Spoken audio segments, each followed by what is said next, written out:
Good morning, good afternoon, good evening, wherever you are. My name is Elsa Afework, and I'll be today's host for Black Mental Health Matters podcast. And today we're going to be talking about the topic of Black masculinity and mental health, how to move past outdated roles and encourage better care. And today I have a very special guest, Keion Harris. Welcome. How are you?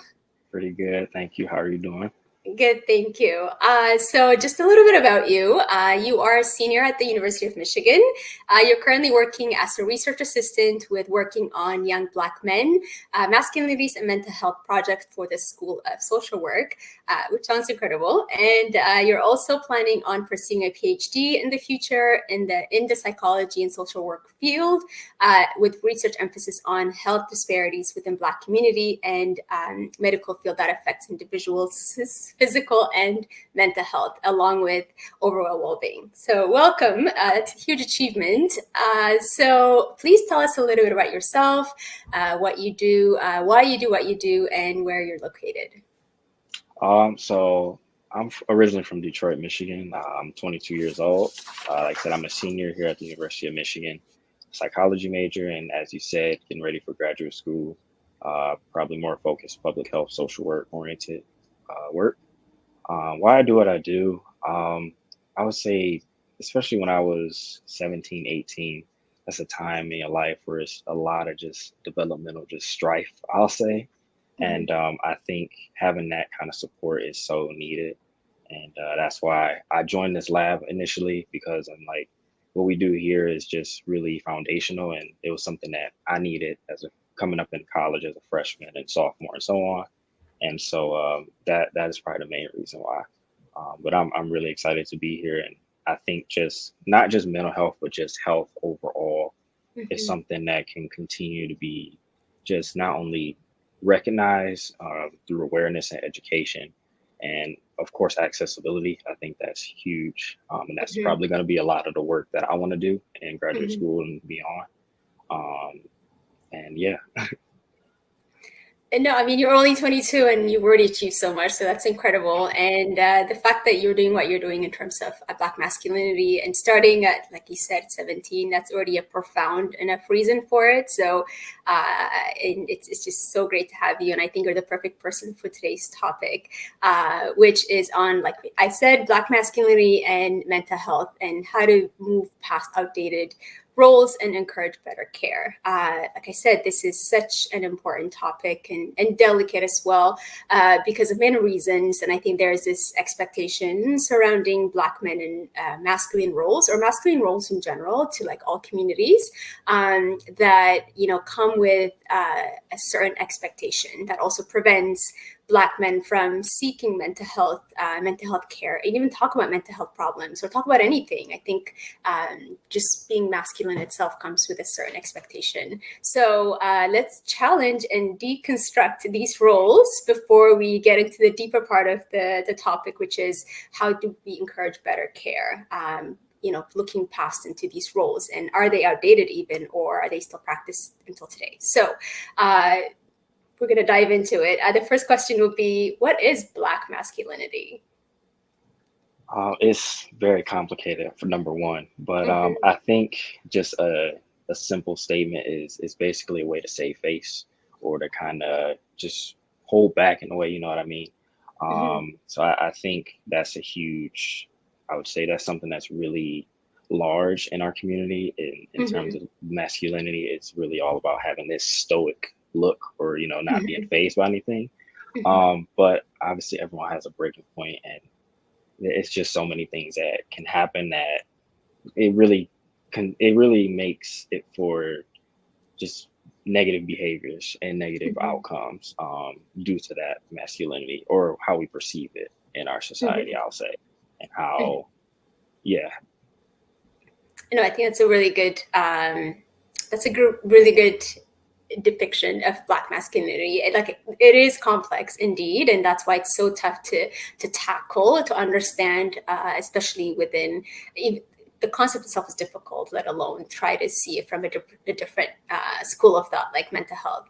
So like I said, I think concepts shape meanings, which in turn formulate, identities surrounding expectations, right? And that's what Black masculinity embodies in such a way. So in that case, how does the concept of, I guess, Black masculinity, from the way we defined it, affect the ways in which mental health for Black men is perceived?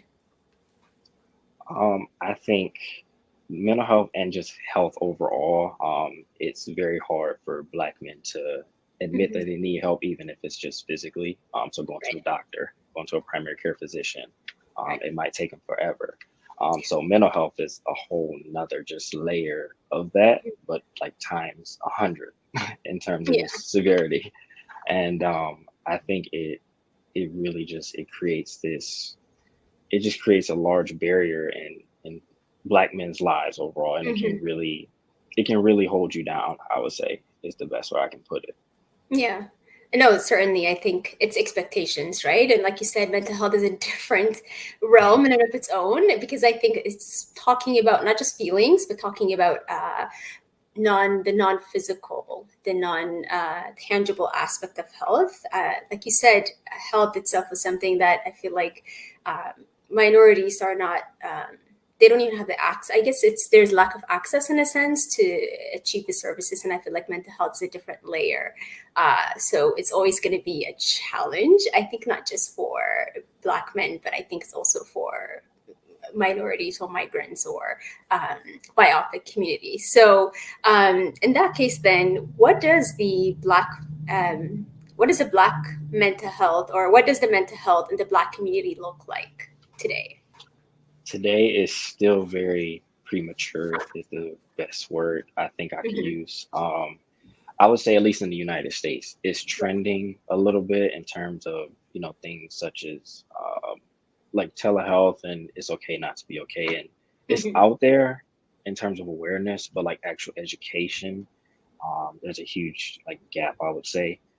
So here, for example, at Michigan, all the resources, all the money you could imagine, but in other urban communities, there's not the same. And so when you talk about mental health, it's just not as prioritized, because if the fundamental like resources and primary needs aren't there, then mental health isn't even thought of.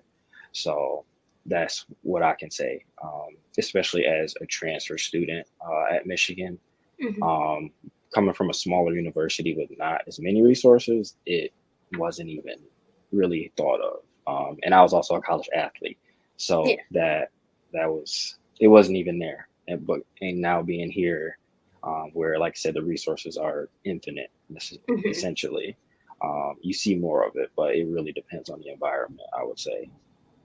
Yeah. So I guess my follow-up question to that is the environment, because there's not enough Black health experts to tackle, mental health problems for the Black community, or it's just it's not as understood as one expects it to be, like even in the institutional setting? I would say both. So Okay. even at Michigan, when you talk about CAP, so counseling and psychological services, Hmm. in terms of having competent like therapists and people who can relate to you, is Right. still a lack. Um, you can correct me if I'm wrong, but I think there's only like 12% of psychologists are like minorities here in America, and Hmm. less than 20% are social workers. So, and probably even less than that are actually Black. Hmm. So, when you talk about that and just having that approachability to even diving into this topic, it's like I said again, a lot of layers that just kind of pushes people away, and they rather just deal with it on their own, however they can, doing the best they can. Right. I guess it kind of makes you create that survivalist mentality, not because you have a choice. I think just because you have to, and that's a lot of challenges. I think just the masculine aura kind of faces, let alone the black man and its masculine role. So I think lately, like you said earlier, we are seeing mental health challenges, or we're seeing increased services. But if we're seeing increased services, we're also seeing increased mental health challenges, and they continue to rise in Black communities as well. There's also, an issue of care and or lack of the access or thereof that comes with mental health services. But in order to access these services, I think one has the will to first of all admit that there's a problem, which is kind of a challenge in Black men. And but there's also like we said, it's more difficult I guess uh, to talk about mental health challenges within the Black community. And there's also the generalization of what mental health is, and sometimes it's not existent in communities as well. So I guess my next question is, why is it that Black masculinity, especially with respect to mental health, far more complex than masculinity in general? Honestly, our history. So Mhm. just going from the beginning until now, I don't really have to describe it. But Yeah. basically, that the added discrimination, prejudice, racial trauma that adds again. I'm kind of repetitive, but a lot of more, many more layers Yeah. to that masculinity. And so when you constantly feel like your manhood essentially is being threatened, you have to kind of hold it together. Hmm. As a Black or brown man, especially a Black man. Hmm. Um, so I think just the history of that, and then just the generations of it, Yeah. has caused that to be more, like I said, more difficult than just regular masculinity. Right. So there is a lot of intergenerational expectation, but also intergenerational trauma that comes with the Black masculine role and the Black masculine concept in and of itself. I think it it has its challenges, of course. I think we wanted to talk about, I guess, these roles. Let's deconstruct them a little bit that have shaped, the Black man in general. Like we defined what Black masculinity is. So, what do you think are some of these factors or incidents that have historically contributed to the role masculinity plays in Black men and Black communities? Um, I, I think I kind of touched on it, but yeah, basically, Mhm. just the emasculation of Black men kind of being dehumanized in a way through many historical events and Mhm. countless times, especially here in the United States, even just recently through shootings and things of that nature, that Mhm. puts you already on the defense. And Mhm. so it, again, it just kind of makes you a little more hyper vigilant. And so, yeah. No, I mean that makes sense, and I think it's like we said, it's such a survivalist mentality in Black men, and so do you think, in that sense, Black men know what masculinity embodies and or what it should embody? I guess we understand it from conceptual perspective, but for you as a person, what does Black masculinity is to you, and what do you think it should be? To me, I feel like kind of towards the first question, it's really just a way to kind of preserve yourself. And that, Mhm. like as you said, that kind of survivalist tactic. But Mhm. that kind of ties in with individualism, which is rampant here in Yeah. America.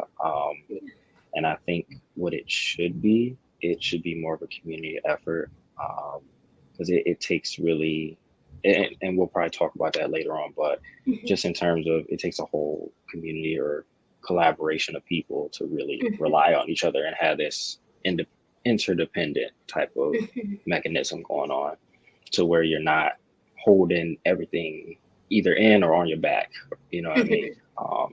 Because it helps to have some extra support, definitely. Yeah, yeah, absolutely. I think family also plays an important role in friends. It's that communal therapy versus institutional therapy. I think I see this. I don't want to call it a trend, but it's more of Black people are more of like creators in the sense that when there's no options, they create the Yeah. space. And I think it's incredible that there's communities. Even here in Canada, there's a lot of like Black communities, Hmm. whether that's based on your ethnicity or based on your belonging. Even just looking at someone that looks like you, that's representative of you, is already therapeutic in and of its own way. So I think it's good that at least we're able to tackle it from that perspective. So, which leads me to the next question. There's this thing with Black culture in which that it has played a central, attribution to defining norms on masculinity. I know we touched on roles, but this is more like norms. So, what are the some of in your or in your knowledge, what are some of these cultural norms that have, stigmatized the role masculinity plays among Black men? So that goes anywhere from TV to media, Mhm. movies. That's our probably number one influencer, with Mhm. how large and rampant that is, in terms of what the stereotypical black male is. Mhm. And that kind of plays from birth until death, essentially.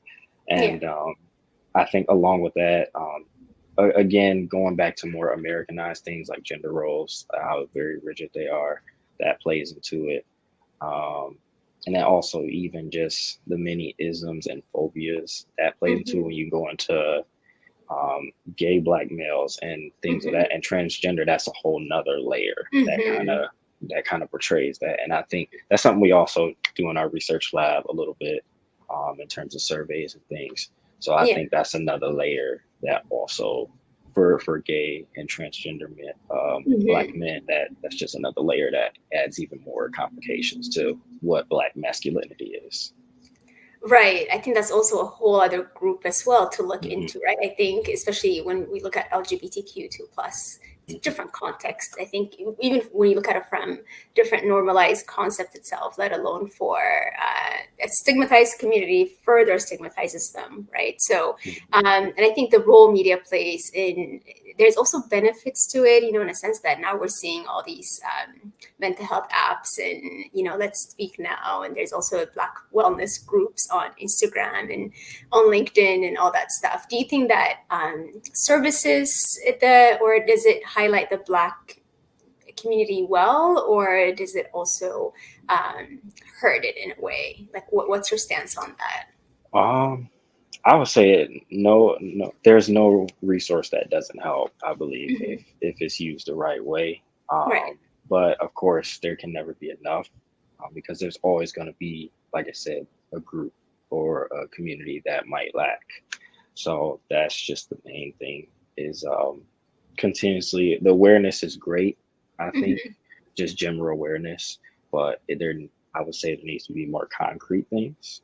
Yeah. But of course, that comes with really being able to give everyone their like essential needs, Hmm. and that comes first, obviously, because there's different priorities within different regions, and so that can kind of play into that as well. Okay. I think you answered that really well. And yeah, it's just all these layers because you see, like, media could be weaponized in such a way that it it skews your perceptions and skews your change. Because in the earlier discussion, we talked about how Black masculine norms have been shaped by media, and then in another breath, we're also saying, oh, there's all these services that we see through media that are also helpful. So I always have this thing of love and hate relationship with media, just because you always have to look at it from a critical lens, I believe. And I think if you see, like you said, any resource is great, any resource that's portrayed, and it's how it's used. And I hope it's getting to be used at least in a positive capacity. So I guess my follow-up question is, I think we talked about cultural norms, and so how have these Black masculinity norms affect the mental health of Black men? I know you touched on a little bit from the LGBTQ2 plus perspective, but how does it affect it for just in general with Black men,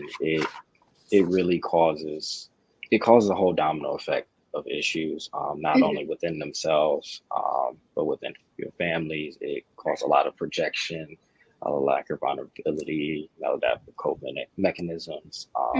I know for myself, like I said, when I was about 17, 18, I didn't have that kind of social support system that we have here at Michigan, where they really emphasize that early on. And I definitely needed that. So I think, things like that are really important. And that's what, and that it could really lead to just a downward spiral. So really catching it early on helps out.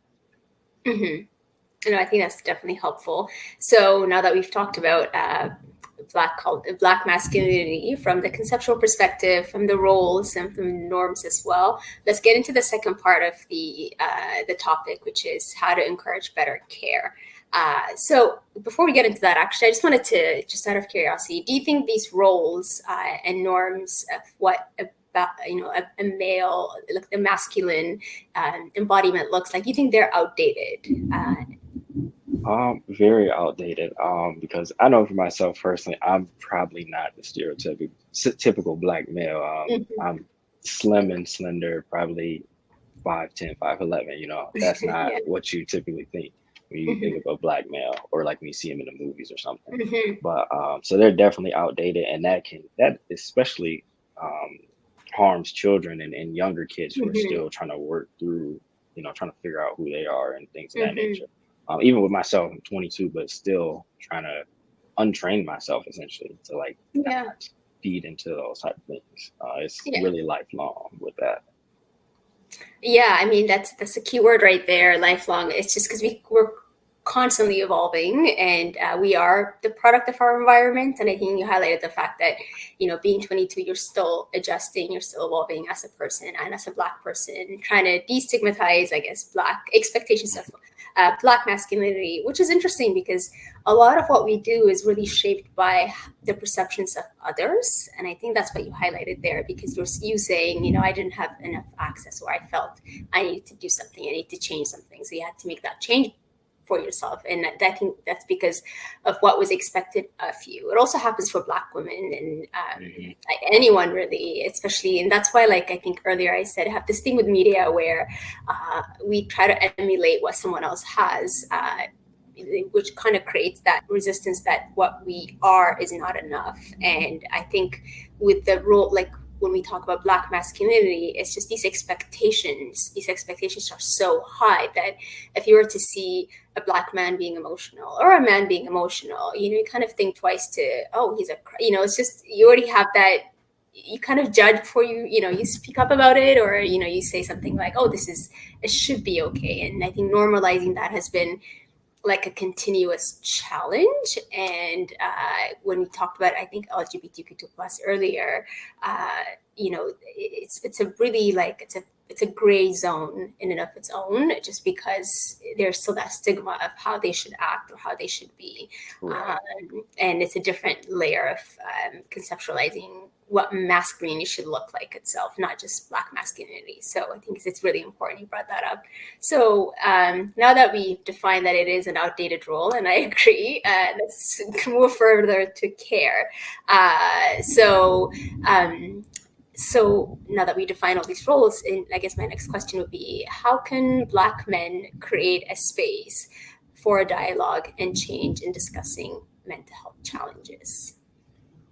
I think we've already created spaces. So barbershops and things of that nature, those are already spaces where Black men are already collaborating with each other and talking. I think just having those kind of conversations is really important.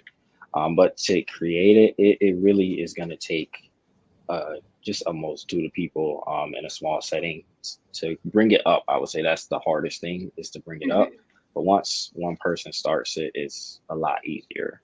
Mhm. Um, so I think that is probably the best answer I can give, because in a college setting, it's a little filter, I would say, mainly because like you already have these resources set in stone Mhm. and in place for you to just go and seek them out.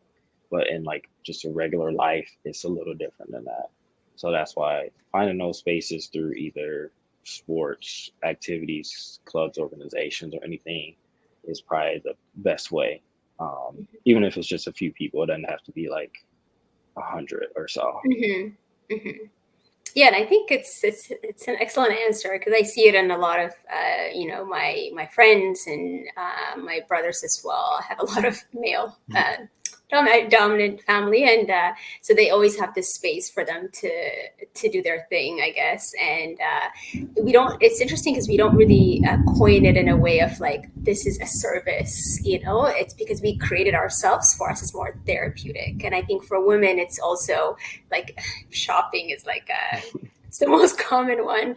But Yeah. I talked about this in another show where we were talking about painting, even like doing like the henna, the art, and that in and of Hmm. itself is therapy. Even though you do it from like a cultural point of view, I find that some cultures have already been adaptive to it. It just hasn't been conceptualized in such a way that is considered therapeutic. And I think that's because Black communities are just like creators in general. I think we're just born to create just because it's just we know the space doesn't exist. So we just create it and, we find healing through that. And barbershops are very, very common, especially for men. Are there other like you said, sports is also a really big one, and games too. I think is another one as well. So, and you also deconstructed how one is from the institutional perspective, where there are these services, and then from the non-institutional side, you talked about the sports and uh, you know. Like barbershops, even like games, like I said. So I think it's really important that we continue to create that when the space is not available. So I guess my last question or second last question would be, what tips can you give us in creating spaces for Black men to discuss emotions, struggles, and the idea of that it's okay not to be okay? And also, what advice can you provide for Black men seeking mental health care or mental health services? So to add, so for the first one, um, in creating space, honestly, it really requires just a judgment-free zone. I think that's the first and foremost. And Mhm. all like our little sessions and things of that nature here, Mhm. that's what we try to emphasize, because that really helps, because everyone comes from a different background, different experiences. Even if Mhm. it's something that may not seem big to another, it might be really important to them, or something that really changed their life.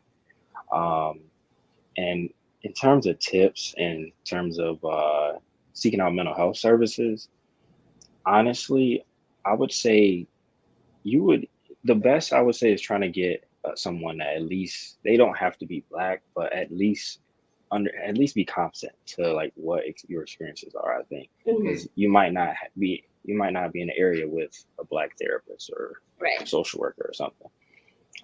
But even that, I would say therapy is great, but it's not end all be all. Mhm. There's as you said, there's alternative things that you can do. But I think it really is important to have just some people that you can Mhm. rely on, Mhm. and be vulnerable with, and really be real with. Mhm. Um, and one last thing I'll say is, don't wait till the last minute. Mhm. That is really huge. That's usually what we see a lot of. Like right now, I work in a clinic on campus, and in terms of like the wait list, it's like months long just because of COVID and everything. And it's pretty much Mhm. like that everywhere. Right. Um, and so trying to get in when you really need it is important, because if you get in months later, you might be even worse, or Mhm. things of that nature. And one thing that I learned from someone, I think it was a therapist or somebody, but in terms of preventative maintenance, even if you are good, you still want to have kind of check-ins, even if it's not with a therapist necessarily. Mhm. Really just making sure you're all good, and things are okay. Um, is really important. I think the analogy was basically don't wait until your car, like the wheels are falling off your car, and Hmm. you know what I mean. You have to get oil changes and things of that nature every now and then. Right. So Right. it's the same type of thing. Yeah.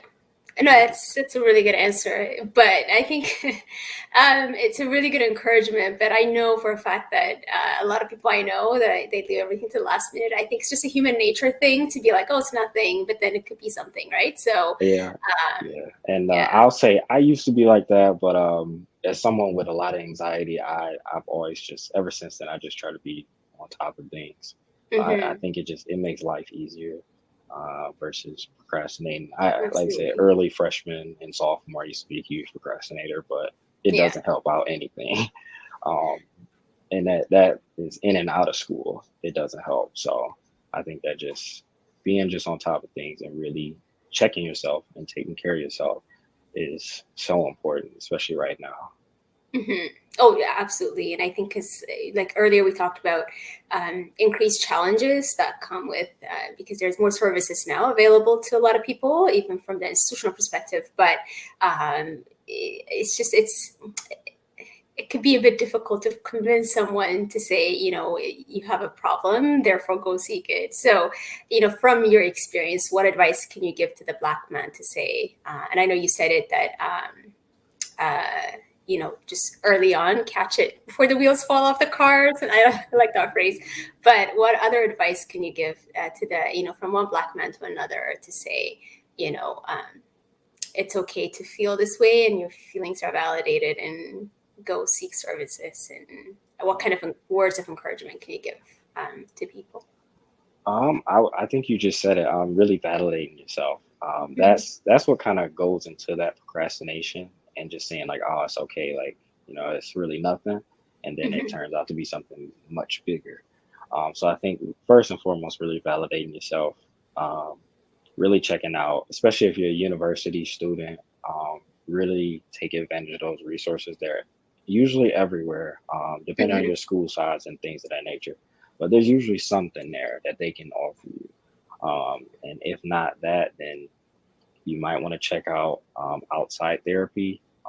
So like private practice and things of that nature, but it can be expensive. Of course, that's another barrier that we didn't talk Mhm. about, but that's another one.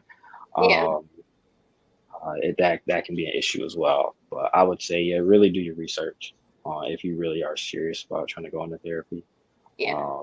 And if you have the assistance, then utilize it. Yeah.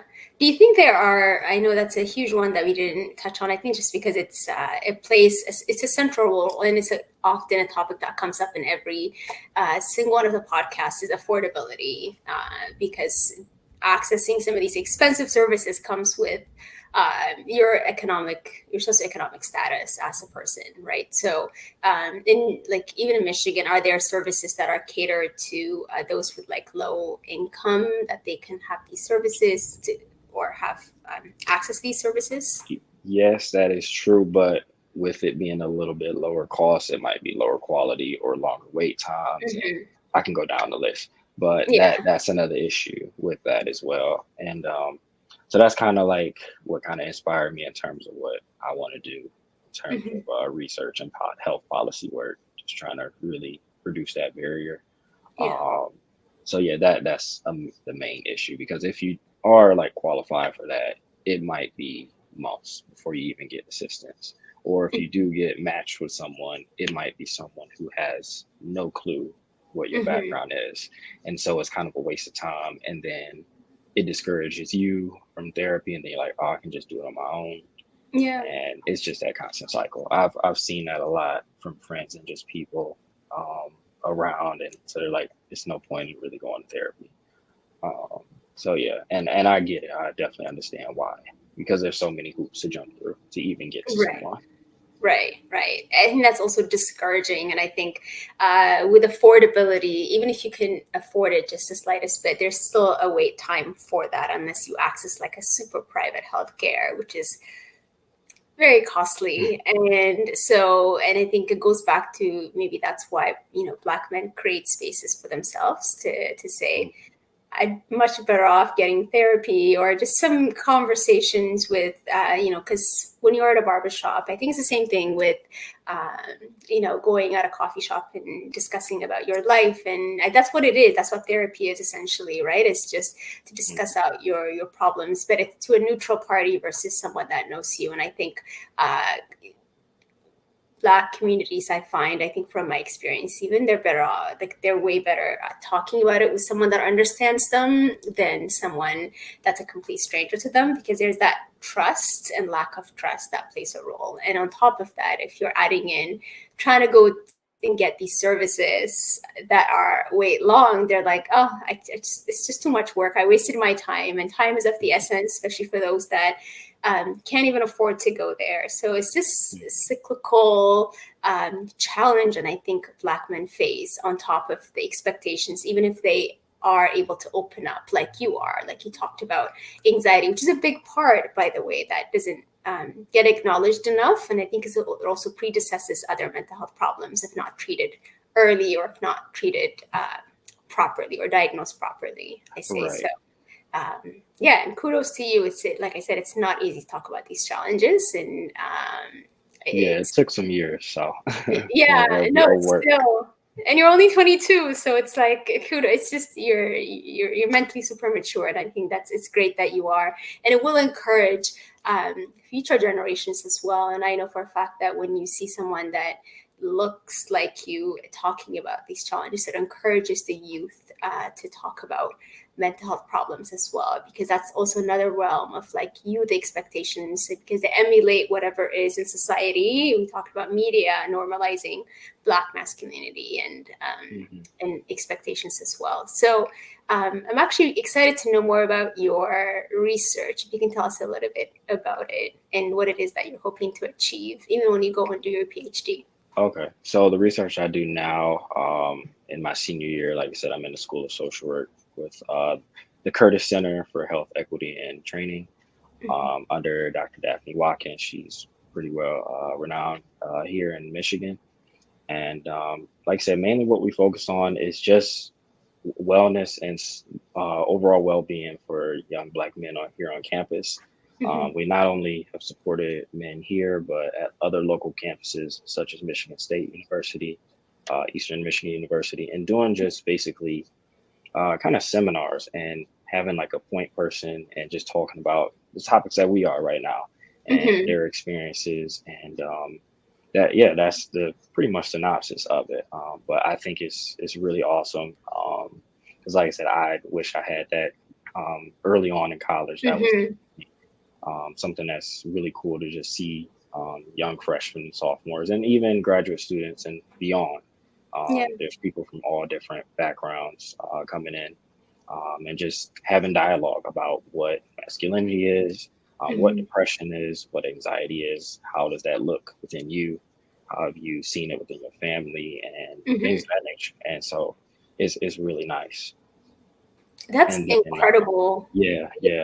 And then in terms of graduate school, my research interests, they'll probably stem, as I said, my background is more public health, social work in terms of research. So it'll probably stem off of what I've done here, but more in terms of policy and that type of thing. And really, as I said, accessibility is probably something that I'm really interested in and trying to tackle. And so that's probably would be my main focus. That's amazing. I mean, of course, first of all, what you and your professor are doing is already therapeutic for people because you're going in there talking about it. And when people see it, they go, oh, I'm not the only one that's feeling. So you're creating a dialogue, which is the simplest but the most important inception to it opens the doors for people to talk about things and for people to just realize that, their problems are not just internal. And I think we often overlook conversations. We overlook dialogues, right? We're opening up a dialogue. I mean, in the unfortunate death of George Floyd, we opened up a massive dialogue, right? And now you're seeing it like the whole diversity and inclusion. I see the positives of it where, sometimes you're like, okay, you're doing it for the policy. It could be for a checkbox or whatever reasons. But like you said, I think any resource is a good resource, and the fact that the resources are now available and they are being stamped into policies, and I see it in all sorts of levels of institutional work settings. So it's incredible, and the fact that you guys are doing that, going to school to encourage care, to encourage destigmatizing these challenges. I think it's really, really great, and I can't wait to see what the PhD looks like in the future. I think it's gonna be awesome. So on that note, where can people find you if they have any questions or if they want to say hello or and whatnot? Well, feel free to follow my Twitter at Harris Keion 26 or connect with me through LinkedIn. It's just my name, Keion Harris. Or email me. It's keionh@umich.edu. And I would love to just talk, or if you want to learn more about our project here or learn about grad school, because I'm going through that right now. I would just be happy to assist anybody. Like I said, with my journey coming here to Michigan, it was nowhere near from traditional. I had a lot of detours and bumps that I had to overcome. And so if someone is, especially younger kids, freshmen or even in high school, are trying to figure out their path, I would be happy to help. Yeah. Okay, it's great to know. Thanks again for joining us today on the topic of Black masculinity and mental health, how to move past outdated roles to encourage better care. And I think you really tackled them really, really well. And it's also Juneteenth. It's Father's Day this Sunday, I think. Yeah. Celebrating the States too. And we did cover a topic on increased mental health challenges among Black men. And I think it is such it's such a deep topic within the mental health realm and health in general. So I'm happy that we're able to discuss masculinity and masculine roles today, and also access to care and better services. So Keion, thank you so much for joining us today, and it's a pleasure having you. Until next time, have a good day. Yeah, thank you so much. Would love to do this again.